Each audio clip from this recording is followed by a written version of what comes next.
но ви имате убав повод за гостување, така, концерт полн со поезија, со музика и со кој знае уште што се не.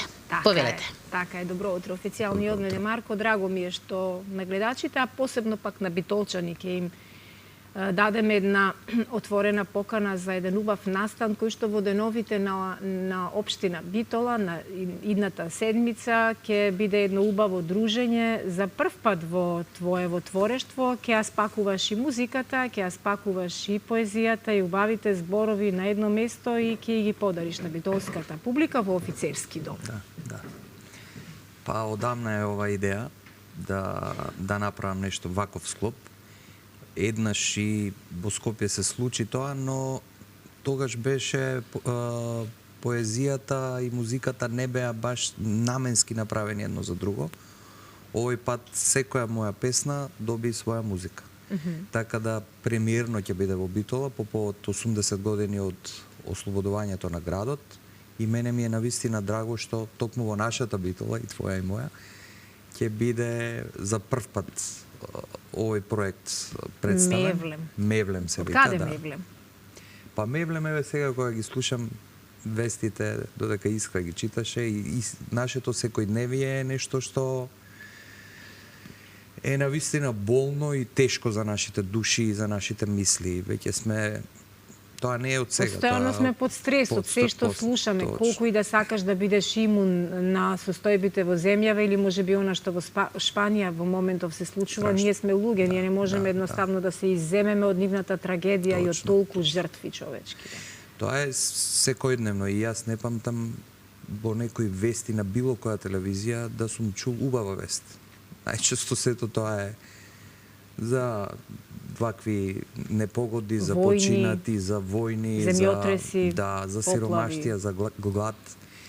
И мислам дека веќе луѓето и не го приметуваат тоа дека сите тие вести страшно влијаат врз нас. И низ секојдневни муавети луѓето веќе стануваат и агресивни, и посесивни, и тажни. И тоа ни е секојдневие. И јас со пишувањето поезија навистина сакам да биде мевлем. Не само мојата поезија, него секој автор. Кога ќе прочитам црнила во некои песни, јас престанувам да ги читам, затоа што имаме доволно црнила во секојдневието. И мислам дека е потребно нешто друго, нешто сосема спротивно. Зборот треба да гали и да лекува, а не да вознемирува или да не навистина да не расположува. А ти тоа многу вешто го правиш. И во едно твое интервју, не знам каде беше, прочитав дека јас ништо не правам посебно, едноставно од душата си препишувам. Да. Кога за прв пат започна да си препишуваш од душата она што ти лежи на срце, едноставно да го ставаш на хартија? Па негде во 2018 беше. Пред пандемијата. Да. Така случајно по социјалните мрежи почнав да објавувам и така почна сето тоа. И тогаш во тие први песни имаше и сарказам, и иронија, и такви работи. Можеби јас во тој период си бил во таква фаза. Сум бил во таква фаза и многу од коментарите беа дека зошто вакви песни? Ова и така го имаме. Тоа што го кажав сега јас пред малку. Дај лекувај, не провоцирај. Ова го имаме, да. И после некое мое размислување видов дека уствари луѓето се во право и дека нема потреба јас да сум солна рана плюс. Да. Тоа ми беше и мене поентата во патот по кој јас пишувам проза и точно и последното мое дело е насловено Зборотерапија. Затоа што сакав да пробам со збор да лекувам, таа книга ја немаше, ма во следната средба ќе ја добиеш. И сакав и успевав да допрам до еден добар дел од публиката со која непрестано сум во контакт, да лекувам со она што го зборувам, пишувам и кажувам. Можеби не успевам секогаш, но се трудам тоа да го правам вистински. Не може да очекуваме дека секогаш ќе успееме кај секого да помогнеме, меѓутоа можеби тоа ќе се случи малку подоцна од тој миг кога сме се обиделе. Јас почитувам секој поет, секој музичар, меѓутоа не можем да има песни кои јас искрено не можем да ги разберам. Јас сакам да биде тоа многу недопадливо, него да може секој да го разбере, не мора да му се допадне, него да ја разбере поентата и суштината и да се пронајде во тоа, затоа што сите ние сме исти. Така е. Само на различно место и во различно време. Точно така, и успеваш. Навистина се радувам и секогаш ми предизвикува посебна убава емоција кога ќе споделиш нешто од твоите бисери. Ајде да се навратиме повторно на концертот на 5 ноември во Офицерскиот дом. Да. Ке настапиш заедно, како што рече, со Гудачкото трио. Ајде да ги Да, Гудачко трио, тоа се мои колеги и пријатели пред се. Млади музичари, но навистина одлични музичари, сите се дел од Македонската филхармонија. Памела Велкова ќе биде на виолина, Верица Ајтовска на виола и Енис Али на виолончело. И јас ќе свирам на пијано и ќе ги читам моите песни за прв пат. Тоа, како што и ти кажав пред емисијата, ми беше малку шок кога си го чув гласот. Но мислам дека најдобро можам да раскажам тоа што сакам да го раскажам низ тие песни со тоа читање. Така да тоа се луѓето кои учествуваат во проектот и се надевам дека ќе бидеме мевлем за битолската публика. Ама не само за битолската, јас претпоставувам дека некако ќе успеете да се изорганизирате, да се искоординирате и овој мевлем да го расширите низ целата наша земја. Тоа е идејата. Е во перспектива таква работа? Има најави од уште неколку други градови во Македонија каде покажаа интерес.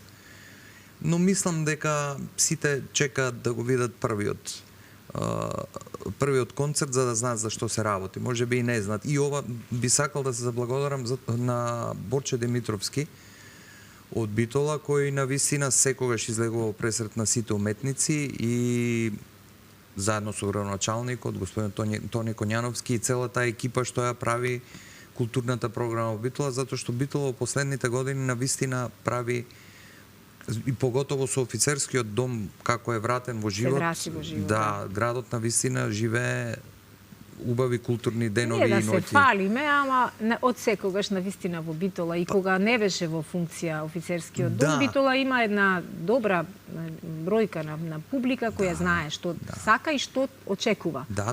И знае да искритикува, знае да пофали, знае да награди. И навистина е радост кога се случуваат вакви настани, посебно во деновите на градот. Луѓето кои што како ти, како јас, да речеме, тебе музиката и зборот ти се едни од најсилните оружја кои што ти ги користиш и тоа е, и мене ми е тоа оружје со кое јас навистина добро управувам, барем така ми велат и сметам дека успевам. Ги сметам на некаков начин како збороосуденици. Затоа што и кога не си спремен да ги абсорбираш и да ги сублимираш и да ги подредиш некои зборови кои што ти надоаѓаат во главата, тие само ти надоаѓаат. Ти надоаѓаат од сите страни, те бомбардираат и ти треба секогаш да им го најдеш правецот. Точно. Кога најчесто ти доаѓаат зборовите кои што мораш да ги запишеш, бидејќи ако не ги запишеш, тие ќе си заминат во друга глава? Нема време кое во денот или од деноноќието кога би можел да кажам дека најчесто е навечер. Се случува кога ќе помине денот, кога ќе прочитам, ќе видам, ќе разговарам многу теми, многу работи и најчесто тогаш, но се случувало и преку ден, се случувало и на сред проба, кај што не можам да запишам, а знам да заборавам брзо. Во возење се случува? Во возење многу Мене често. редовно во возење ми се случува и морам да застанам, бидејќи ако не застанам, ништо отиде. И јас порано пишував и возев и видов дека не оди неколку тоа ситуации дека беше лошо и сега само уклучувам, снимам и после тоа го запишувам истото тоа. Така да зависи, има денови кога ништо не ми доаѓа во глава. Едноставно тоа се случува најчесто после некој настап, после некој концерт на филхармонија кога си енергетски исцрпен, да. Мене поминатото ми се случуваше кога ќе вклучев прво смукалка, да ти кажам. И тогаш ми доаѓаа некои гениални идеи, разрешници на некои ситуации, кои што не можев инаку да ги разрешам, а уклучам прво смукалка и тоа така одлично се разрешуваше. И сега, бидејќи одамна ништо немам напишано, гледачите ќе си помислат дека одамна не користам прво смукалката. Но фокусот ми е сега веќе во нешто друго. Фокусот твој е исто така и во твојата примарна професија. Ти си виолист. Да, во Македонската филхармонија. Виола е онај инструмент кој што личи на виолина, ама е малку поголем. И поубаво звучи. И по-пријатно, по-топло звучи, со пониска интонација. И навистина виолата е еден многу вака инструмент пријатен за има топлина, ушите. да. Го одбираат ли доста млади луѓе виолата како свој инструмент за професија? Кај нас е дефицитарен за жал, но има деца, има ученици, студенти. А зошто е дефицитарен? Не знам, владе едно мислење на овие простори дека виолист е пропаднат виолинист. Но тоа веќе во светот се менува. Виолата е понов инструмент низ историјата од виолината, да кажеме, затоа што виолината е поекспонирана, има повеќе композиции. За виола нема толку, веќе сега има помодерни, меѓутоа од низ историјата гледано нема толку програма која може да се изведува. И не знам, не би можел да кажем, тоа сигурно би го кажеле педагозите кои се занимаваат со тоа, меѓутоа некако е модерно веќе да се свири, модерно тоа, не го сакам тој збор, ама е предизвик да се свири виола. И јас секојаш велам, денот кога сум одбрал да свирам виола, треба да носам во црква масло, затоа што навистина сум го одбрал. Клучниот ден, браво. Пак кога би требало да одбирам инструмент, навистина би ја одбрал виола. Како човек чие мислење многу го респектирам, сакам да те прашам вака јавно, што мислиш, дали преку овие сите модерни начини, кратки патеки до кои можеш да дојдеш до конкретна едукација или да речеме краток курс за почетници за ваков или за онаков инструмент преку телефон, значи имаме преку паметните телефони денеска имаме можности да дојдеме до било каква нешто да усовршиме. Оправдуваш ли на таков начин да се спушти една апликација и да се трудиме на тој начин да совладаме некаков инструмент? Не може да се совлада на тој начин инструмент. Тоа е краткотрајно. Тоа може некој да седне, малку да поднаучи нешто, а нема ништо да научи и брзо да се откаже. Значи, во секоја уметност, посебно во музиката, е потребен контактот во живо со педагогот, со наставникот, со професорот, како сакате кажете, каде што ќе се осети треба енергија. Во сите овие помагала, во сите тие со почетни вежби. Јас не можам и книга да читам во електронско издание. Јас сакам да го имам допирот, сакам да го имам мирисот на книгата. Значи, истото е и со изучувањето музика. Мора да го има тој момент. Не може техника некој... Ајде, за виолина нема ни шанси да се научи, меѓутоа за клавир не може, ќе биде искривено, ќе биде... Додека не седнеш физички со професорот еден на еден, да.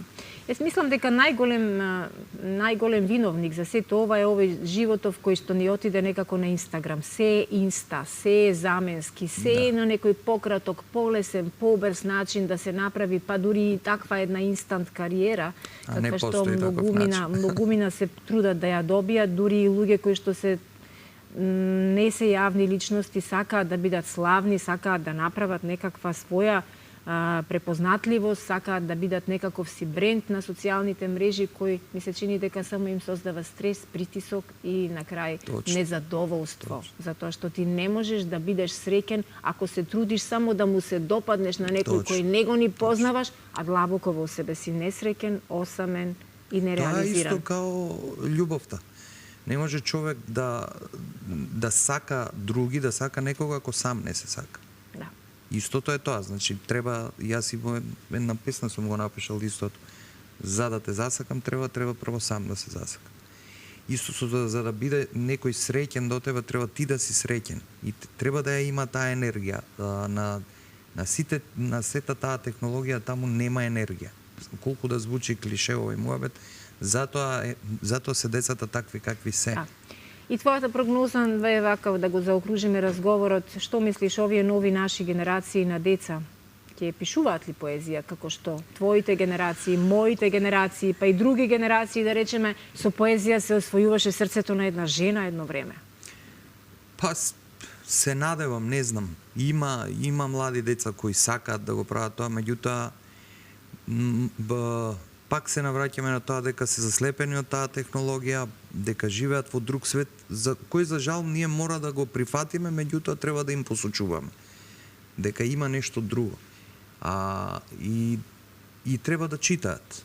И јас не сум пишувал како дете, не сум ни читал искрено поезија, јас почнав да читам поезија многу подоцна. Меѓутоа никогаш не е касно. Така е. И тие деца можеби нема да од мали години да го прават тоа, но подоцна, затоа што ние носиме душа.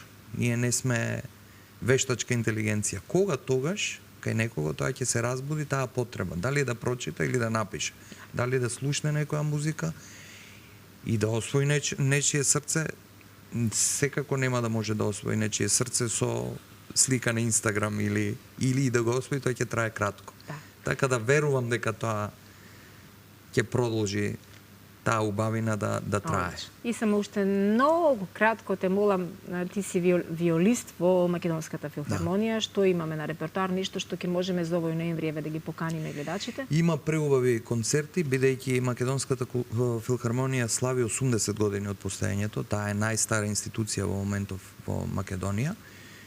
И имаме преубави концерти, светски солисти, оркестарот навистина е на едно високо ниво. Навистина може да се мериме со оркестри од Балканот во квалитет, така да секој концерт кој да го одбере публиката нема да сгреши буквално. Вчера имавме преубав концерт. Така да до крајот на сезона програмата што ја имаме, сега не се ни сеќавам пошто ние ја добиваме. Ке си се информираат денеска со два клика може да дојдат до точна Facebook, информација. Instagram, веб страна, така. Марко, многу ти благодарам, посакувам многу среќа на ова прво вакво случување со поезија и музика во кое ти ќе ја говориш твојата поезија во Битола на 5 ноември и со некој следен проект се гледаме повторно во нашето студио. Благодарам. Искра. Ви благодарам и на двајцата.